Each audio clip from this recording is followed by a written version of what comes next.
Relax. All right. I'm ready, nigga.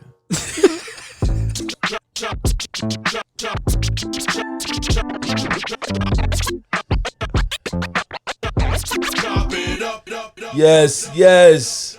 It's your main man, Anthony Smith, and I'm sitting here with my guy right now. Yo, P in the building. You already know what it is. This is Chop It Up, the hottest new podcast out, point blank, period. And today we are doing something very special. Do you want to call it a segment? What do you want to call it? Yeah, I mean, it's something different. You know, this one isn't necessarily a tutorial or like, it's just going to be us just talking some shit right now. We're just having fun. You know what I mean? So every once in a while, you guys know that we are working photographers and videographers. So with that being said, we go out and do jobs. We go out and do gigs. So what we're going to call this little segment, this little episode, this little whatever this is Gig Talk. And we're going to come with you. We're going to come, what you want to do, P? I don't even want to put a date on it. Every once in a while, we're going to hit you guys with just some real life gig talk situations, because I feel like this is something that's not out there, that's on the net, that could make some people laugh. You guys can still get some knowledge out of it, learn from it, and just have fun with us. You know what I mean? Feel like y'all in here kicking it with us in the studio, having a good time, vibing out. And that's what this is about. This is the conversation that me and P would normally have without you guys. But now you guys are a part of this whole Chop It Up community and family, and we just keeping it in the community. 100. You already know what it is. Okay. So where should we? P, go ahead and start it off, man. You good at that. You start the shit off, man. Hold on. So this past weekend, man, we we're at the same gig, two different positions. Ant was shooting. I was actually in the wedding. It was like I had a 007 in that motherfucker. Nobody knew what was going on, but I knew it. I was straight sniping shots for this cat, man. Get it? I had all the insight, all the what's up. So it was definitely. I'm glad I was there, because it would have been a videographer's nightmare. 100%. It still wasn't easy. And it was. I'm gonna tell you one thing. That shit was funny watching you scramble around. Man, let me tell you guys this. The venue set out the chairs, set up everything for the wedding, and the sprinklers come on mid setting everything up. Not once, but twice, and almost 3 times if they didn't catch it. That's how bad it was. And they had no excuse. The only thing that they could tell us was we were sitting on $1 million green.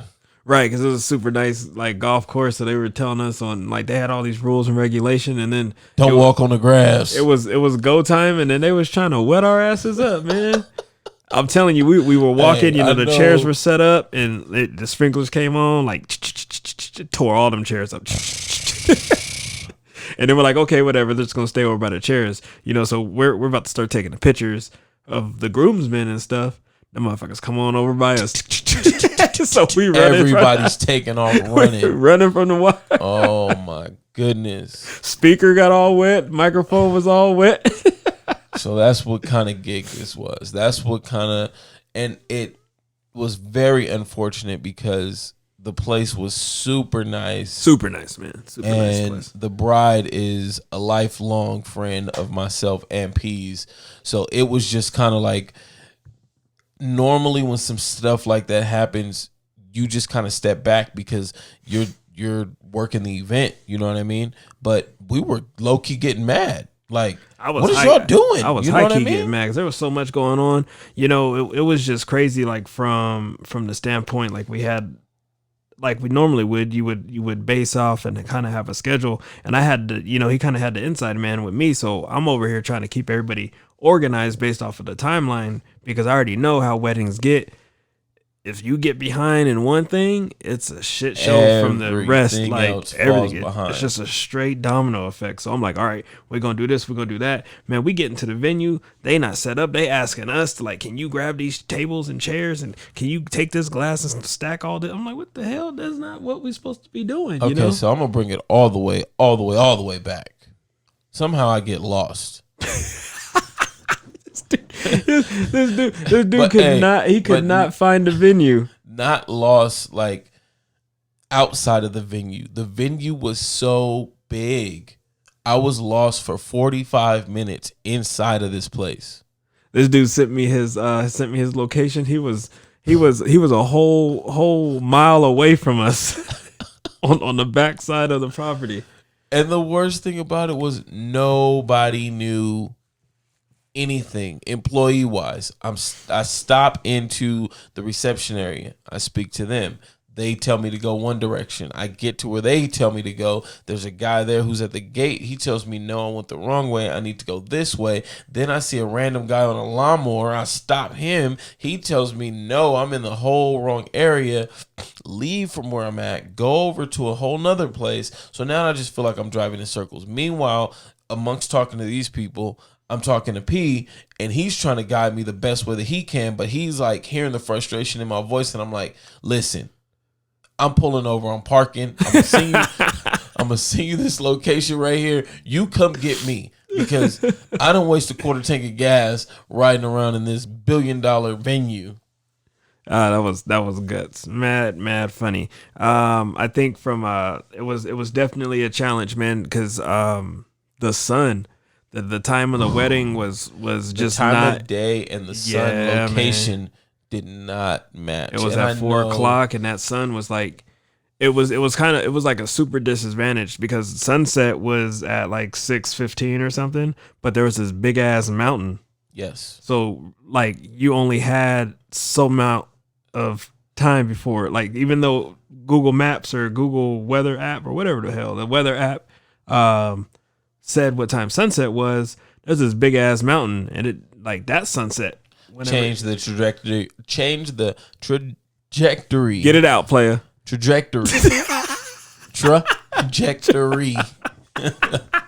of what time the sun was supposed to set. It went from, where's my button? Oh, that's the wrong one. No, that's the wrong one too. There we go. Completely changed up everything. It went from the most sunny day to it's getting dark in 20 minutes. Right, that was quick. Wild. It was quick. It was wild. Shadows were harsh. Yeah. We were angled on a slope. There was so many things that went wrong at one wedding day. It's just too many to list, and that's one thing that you guys got to be ready for. It's just the switch hit, and I feel like without P being there to kind of guide me through some of the obstacles that I was about to face, it was just I could just tell he was looking impossible. Because he's already shared that he particularly doesn't shoot weddings primarily. I shoot more weddings than he does. I've been through that shit a lot by myself, so I was like, I'm not gonna let my boy struggle. But that he definitely had his hands full, man, because there was just so much stuff going wrong. And then the wedding party was so big, and I'm used to only seeing maybe 4 to 5 bridesmaids. Right, it was 9 of us. It was 9. 9 sets, man. We was deep. I'm talking 9 men and 9 women. So when I went in, it's just chaos in the women's room, in the room where they're getting ready. And everybody's getting ready besides the bride. And I'm like, why isn't she getting ready first? Or like now, you know what I mean? Like it's going to take her the longest. She's going to be the pickiest of everybody. But they were knocking out the bridesmaids left and right. And it seemed like, okay, cool. And I didn't know how many bridesmaids there were. But as soon as I looked around, I'm like, it's 3 more in the bathroom. It's 2 more in the bedroom. Right. It's 2 in the chairs and 1 just left with some sodas. It's like 9 or 10 of them. This is going to take all day. They had 2 or 3 makeup and hair artists in there just losing their mind trying to hurry up and get everything ready. And it ended up throwing schedules off. And, we just, at something like that, you got to do the best that you can. You know what I mean? There's no way that you're going to be able to capture everything that you intended on capturing, but just make the moments that you capture count. That's the only thing that you could do with something like that. And that's what I felt like. I just got to get the best out of this situation because this is chaos. So if I stand back, that's what you're going to see is chaos. But if I pull in tight, make some of this stuff look beautiful, it's going to look amazing when I chop the video. But boy. Yo, man. Then we leave, and that's when the sprinklers came on. Besides the sprinklers coming on, they had like an altar that they had made, and I want to say it should have been made out of metal, but it was like some like form PVC of pipe, PVC pipe or something. It was flexing, and the flower arrangement that the ladies were trying to put on it, it was just so heavy that it was bowing the whole thing down, and I was like, "Ooh!" Yeah, the chandelier was falling down in the middle. It was rough. It was rough. We tried to move it, and then it fell apart. It was wild. So much going on. It was a crazy Saturday. But we stuck it out and made it happen. 100%. We made it happen, and I feel like I didn't. The whole time we're sitting back and we're talking, and P goes, "Listen, it's cool right now because, this and that, blah, blah, blah. But when it's go time, it's go time." I was telling him, man, because that's exactly how, I don't want y'all to think that we primarily just hum on weddings, but I feel like weddings are going to test your skill the most. You got to be everything at a wedding. You got to be everything. You got to be audio, and he was running audio as too. He was running, he had people mic'd up, he wasn't just doing just the typical, he was going above and beyond, because it was our friend, so it's, he had a lot going on, but when it comes to weddings, man, like if you're not on your shit, it's going to get shown, like straight up, man, you're going to get exposed because regardless of the other stuff that happens, there's just stuff that just does not go right at weddings in general. Yeah. Like I can reference back to a wedding where I don't know if you guys set your white balance, if you put it in auto or not, but like I like to manually adjust mine. And I was in this wedding where I had the groomsmen getting ready in one room, I had the grandparents getting ready in one room, and then the bridesmaids in a totally separate room. It was like 7 total different rooms, and the white balance was different in every single one. And I had to keep bouncing from everyone to everyone to everyone to everyone. If I had never messed up on my white balance before, I would have never knew that that's what I need. That's what I needed to do. So something like we talked about this in an earlier episode, man. Like you got to fail forward. Like don't kick yourself in the ass. Do the best that you can. Like as long as you're shooting your stuff, and that's another important reason why you shoot your stuff in a log or a very flexible profile, so that if you do fuck up, you can fix it. You got a little bit of play in there. you got a little bit of play so that you can fix it. Yeah, man, you just got to be ready for anything, and you're gonna fail on some stuff. It's gonna suck. It's gonna, like, you got to fix it. You might have to call a friend. You might have to have somebody come help you do it. But without those failures, without those jumbled gigs, without that run and gun, and without testing your skills, you won't get better. So you can't be scared of them, man. Gotta get it. Don't be scared of them, and have fun, man. That's the one thing that me nor Ant do. Like, we ain't stressing. Like, because as soon as you start stressing, you're gonna start messing up on a whole bunch of other stuff. You gotta understand. It's just like playing cornerback football. Like, you gotta have a short-term memory, man. Like, you got burnt. Oh well. Yeah. I got this next play to make. You got to get back out there and try and get that INTZ. Right. That's all you can do. Bring it right back to them. Right. That's all you can do. So, hopefully y'all learn to live a little loose on y'all shoots, man. Not so loose that you get lax on your quality and stuff, but enough to not let a mistake or of something that's unplanned or unpredictable that just happens, don't let it knock you off your game, man. Yes. Shoot, and shoot some more, because sometimes you just can't plan for everything. This past Saturday, you could not have planned for that to go the way that it did, with as much planning goes into one day. Right. The question is, who dropped the ball? All I know on my end, the ball was not dropped. I just had to shoot what I could. Right. And sometimes that's all that you can do. And the client has to understand that.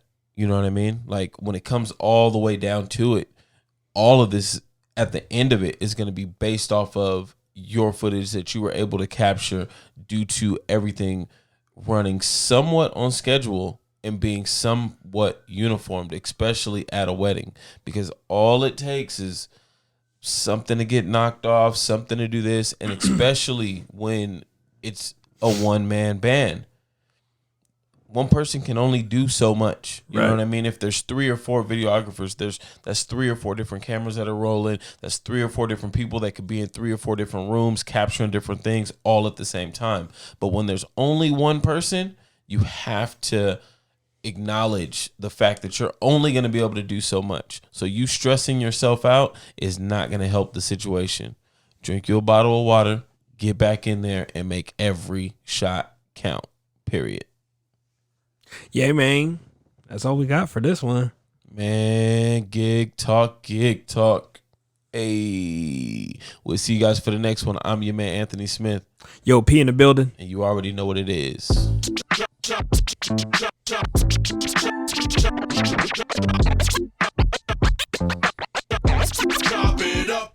So was that number 8?